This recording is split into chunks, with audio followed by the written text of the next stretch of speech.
Desa Sragi, Banyuwangi.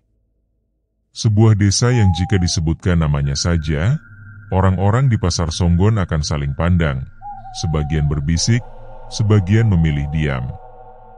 Di ujung timur desa itu, ada sebuah pohon trembesi tua, konon telah berumur lebih dari 2 abad.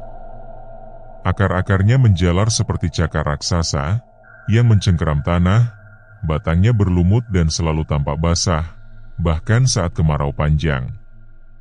Pohon itu berdiri tepat di tikungan jalan kecil, yang menghubungkan dusun ke sekolah dasar. Sebuah tikungan sempit, menurun, dan berkabut saat senja. Di sanalah semuanya bermula. Sore itu, matahari mulai turun ke balik bukit, menyisakan langit jingga keemasan yang pucat.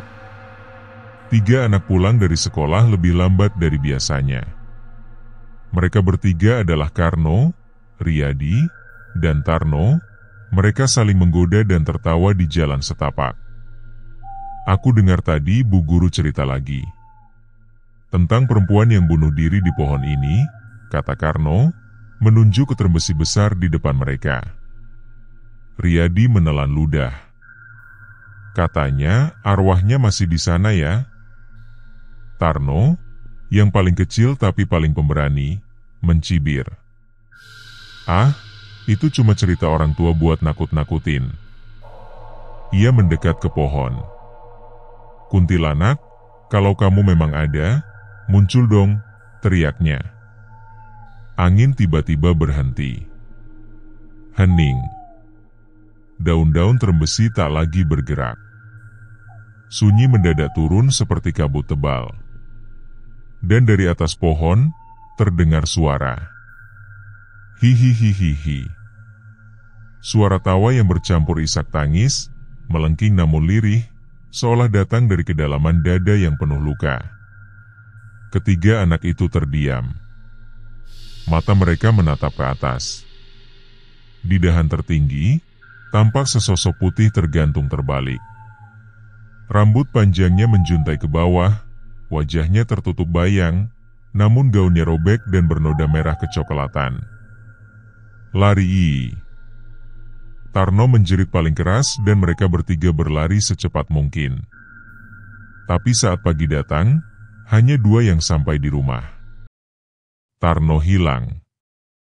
Yang tertinggal hanyalah sepatu kecilnya, tersusun rapi di bawah pohon trembesi. Halo para sahabat album misteri. Sebelum dilanjutkan cerita video ini, hendaknya para sahabat memberikan like dan subscribe untuk memotivasi kami membuat cerita video yang kian menarik, mencekam, mengerikan, mistis, dan misteri.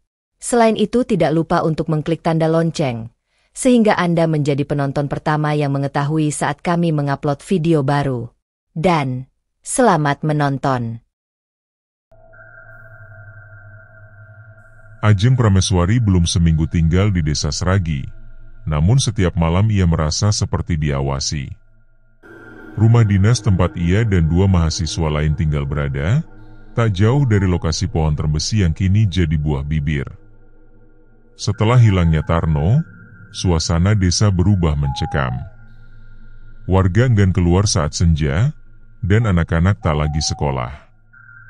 Ajeng yang mengambil konsentrasi antropologi budaya dan ritual Jawa di Universitas Jember, mulai mencium aroma yang tidak biasa dari sikap warga. Terlalu banyak yang disembunyikan. Bu, apakah ada cerita lama soal pohon trembesi itu? Tanyanya pada Suminah, pemilik warung kopi di dekat balai desa. Perempuan parubaya itu menghentikan gerakannya, menoleh perlahan. Nah Ajeng, lebih baik kamu gak usah ikut campur. Sudah banyak yang celaka, karena pengin tahu. Tapi Ajeng tak bisa menahan rasa ingin tahunya. Malam harinya, ia mengendap ke rumah tua peninggalan bidan desa, yang meninggal beberapa tahun lalu, Bidan Purwati. Rumah itu terkunci, tapi jendela belakangnya rusak, dan Ajeng berhasil masuk. Di dalam kamar tua berbau jamur dan kayu lapuk, ia menemukan sebuah buku harian, kulit sampulnya sobek dan lembarannya mulai rapuh. ia membawanya pulang. Saat membaca buku itu di bawah cahaya redup senter, bulu kuduk Ajeng meremang. Tertulis dalam tulisan tangan kaku. 15 Maret 1999. Sarinah datang malam-malam. Perutnya besar. Tak ada yang tahu. Ia hanya berkata, "Tolong selamatkan anakku, Bu. Aku tak berani bantu banyak." Ia diusir dari rumah besar Pak Lurah karena mengandung tanpa suami. Kata warga, ia diperkosa mandor kebun. Tapi siapa mau percaya? 17 Maret 1999. Sarinah menghilang. 2 hari kemudian ditemukan tergantung di pohon terembesi. Yang paling menyeramkan, saat jenazahnya diturunkan, aku menyentuh perutnya. Aku yakin janinnya masih hidup, bergerak. Tapi semua orang sibuk mengurus jenazah ibunya. Tidak ada yang peduli. Ajeng memejamkan mata. Nafasnya memburu. Jika itu benar, maka arwah Sarinah dan bayinya terikat kematian tak sempurna. Pagi harinya, Ajeng menunjukkan temuannya pada Pak RT. Wajah pria itu langsung pucat. Buku itu seharusnya dibakar, bentaknya. Itu membuka luka lama. Arwahnya makin kuat kalau rahasianya dibuka.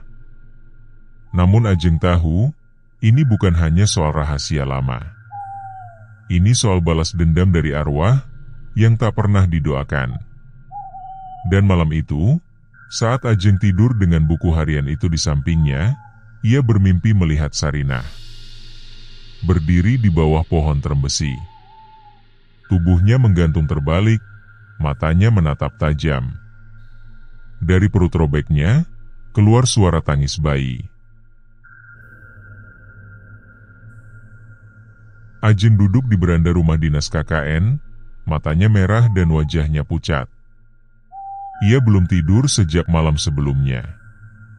Mimpi tentang Sarinah dan tangis bayi dari perut robek itu masih terngiang jelas. Bau anyir darah dan suara angin seperti bisikan terus mengusik pikirannya, bahkan saat matahari telah tinggi. Dari kejauhan, Ajeng melihat warga berbondong-bondong menuju balai desa. Beberapa membawa kemenyan, bunga 7 rupa, dan seekor ayam hitam. Hari ini adalah Jumat Kliwon, hari yang paling dihindari warga desa Sragih, namun juga hari ketika sesaji terbesar digelar untuk arwah pohon terembesi. Ajeng mengikuti dari belakang, menyelinap di antara kerumunan. Di tengah balai desa, duduk Pak Dukun Gondo, orang tua renta yang hampir tak pernah keluar rumah. Ia memegang tongkat kayu dan mengenakan sorban hitam pudar. Di hadapannya, sesaji disusun membentuk lingkaran kecil. Ayam hitam digantung hidup-hidup, dan anak gadis berusia 10 tahun didudukan di tengah lingkaran, dengan mata tertutup kain kafan. Ajeng terperanjat. Mereka sedang menyucikan anak kecil, bisiknya pada seorang pemuda di sebelahnya. Itu supaya kuntilanak nggak pilih dia, jawabnya lirih. Ritual dimulai. Doa-doa Jawa kuno dibacakan, kemenyan dibakar, dan ayam disembelih hidup-hidup di depan gadis kecil yang menangis dalam diam. Tapi sebelum darah ayam menetes sepenuhnya ke tanah, angin besar datang menyapu. Api sesaji padam seketika.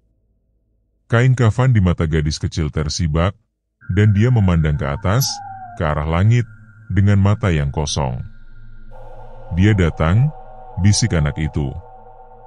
Lalu tubuhnya tersentak. Gadis itu menjerit dalam suara yang bukan suaranya. "Anakku, kembalikan anakku." Dia mati tanpa nama. Seketika seluruh balai desa ricuh. Anak kecil itu kejang-kejang, mulutnya berbusa, dan di antara jeritannya terdengar tawa melengking yang membuat darah Ajeng berdesir. Pak Dukun Gondo terhuyung. Terlambat, Arwahnya sudah bangkit sepenuhnya. Dia tidak mau sesaji lagi. Dia ingin pengakuan. Ajeng tahu saat itu, roh Sarinah tidak hanya bergentayangan, ia telah merasuk ke desa ini, menyatu dengan pohon, dengan tanah, dengan malam. Dan semua yang terlibat membungkam kematiannya, kini menjadi sasaran. Malam pun turun. Di jendela kamar Ajeng, bayangan putih tergantung pelan. Bukan berdiri, tapi menggantung. Lehernya miring, matanya menatap ke dalam. Ajeng menjerit. Tapi di luar, tidak ada yang mendengar. Yang terdengar hanya suara daun terembesi yang bergerak, meskipun angin tidak berembus. Dan tawa lirih yang semakin dekat. Hihihi, anakku. Malam itu, Ajeng tak bisa tidur. Ia mengurung diri di kamar sambil menyalakan lampu terus-menerus. Tapi cahaya tak membuatnya aman. Bayangan hitam tetap menari di sudut mata, dan suara tangis bayi terus terdengar samar dari arah jendela, seperti berasal dari dalam tanah. Pagi harinya, Ajeng mendatangi rumah kepala desa, Pak Widodo. Ia membawa buku harian Bidan Purwati, yang sudah dilapisinya dengan plastik bening, sebuah bukti kematian Sarinah bukan sekadar bunuh diri biasa. Pak Widodo menerima Ajeng dengan wajah kaku. Di ruang tamunya tergantung foto-foto tua, termasuk satu yang membuat Ajeng menggigil. Foto seorang gadis muda yang duduk bersimpuh di pojok ruangan, dengan wajah sendu dan perut membuncit. Ia mengenali wajah itu. Sarinah. Kenapa foto ini ada di sini? Tanya Ajeng. Pak Widodo menarik napas panjang. Dia pernah bekerja di sini. Di rumah ini. Sebagai pembantu, waktu saya masih muda. Ajeng menatapnya tajam. Anda kenal dekat dengan dia, Pak? Pak Widodo berdiri. Wajahnya tiba-tiba dingin. Saya tidak tahu apa yang kamu cari, Nak Ajeng. Tapi saya sarankan kamu berhenti. Pohon terbesi itu bukan urusanmu. Jangan bermain dengan hal-hal yang sudah dikubur. Ajeng tak menjawab. Tapi malamnya, saat ia kembali membaca catatan Bidan Purwati, ia menemukan satu catatan terselip di halaman terakhir, tertulis dengan tinta merah yang memudar. Sarinah pernah berbisik sambil menangis, dia bilang aku harus diam. Dia bilang, kalau aku buka suara, anakku akan dibunuh. Tapi dia juga yang usir aku. Dia juga yang buat aku hamil. Ajeng terpaku. Inisial yang ditulis Sarinah di pinggir catatan, W. Hanya satu orang yang cocok. Widodo. Malam Jumat Legi. Desa Sragih gelap gulita. Listrik padam. Di balai desa, seekor kambing cemani yang disiapkan sebagai sesaji, ditemukan mati dengan mata melotot, lidah terjulur, dan darah mengering di tanah dalam pola spiral. Warga gemetar ketakutan. Pak Widodo yang biasanya tegar, kini mengunci diri di rumah. Tapi saat malam semakin larut, terdengar suara ketukan di pintu rumahnya. Pelan. Teratur. Seperti tangan kecil atau kuku panjang. Tok. Tok. Tok. Pak Widodo mengintip dari sela gorden. Tidak ada siapa-siapa. Tapi saat ia memutar badan, Sarinah berdiri di ruang tengah. Rambutnya menjuntai basah, tubuhnya tergantung di udara. Perutnya membuncit, robek, dan dari dalamnya terdengar suara tangis bayi. Ia mengangkat tangannya, menunjuk tepat ke wajah Pak Widodo. Aku tak butuh sesaji. Aku butuh pengakuan. Tiba-tiba Pak Widodo berteriak. seluruh jendela pecah. Para tetangga keluar dan mendapati rumah kepala desa terbakar dari dalam, tapi api itu tak menjilat keluar. Di pagi hari, hanya tersisa abu dan sebuah benda yang tak terbakar sama sekali. Foto Sarinah yang bersimpuh, utuh tanpa gores. Ajeng tahu, arwah Sarinah belum puas. Dan kini, ia menginginkan sesuatu yang lebih. Hari keempat setelah kematian tragis Pak Widodo, suasana desa Sragi seperti kota mati. Rumah-rumah tertutup rapat, suara ayam pun tak terdengar. Ajeng, satu-satunya orang luar yang masih bertahan, memutuskan untuk mengakhiri semuanya malam itu. Ia menghubungi dua orang, Pak Lurah dari desa sebelah dan Romo Karyo, mantan dukun yang telah meninggalkan praktik gelap dan kini menjadi penjaga makam desa. Dengan membawa buku harian Bidan Purwati, bunga kantil, dan kendi berisi air sumur tua, mereka bertiga berjalan menuju pohon terembesi yang kini tampak lebih besar, lebih kelam, dan lebih hidup dari sebelumnya. Angin di sekitar pohon seolah tak pernah berhenti. Akar-akarnya kini membengkak seperti urat nadi raksasa. Di tanah sekitarnya tampak cekungan seperti kuburan dangkal, tidak hanya satu, tapi 7. Ajeng bergidik. "Apa ini makam?" bisiknya. Romo Karyo mengangguk. 7 warga yang ikut menutupi aib Sarinah, satu persatu, mereka sudah diambil. Pak Lurah dari desa sebelah mulai membacakan doa dan mantra pemanggilan arwah, tapi Ajeng menghentikannya.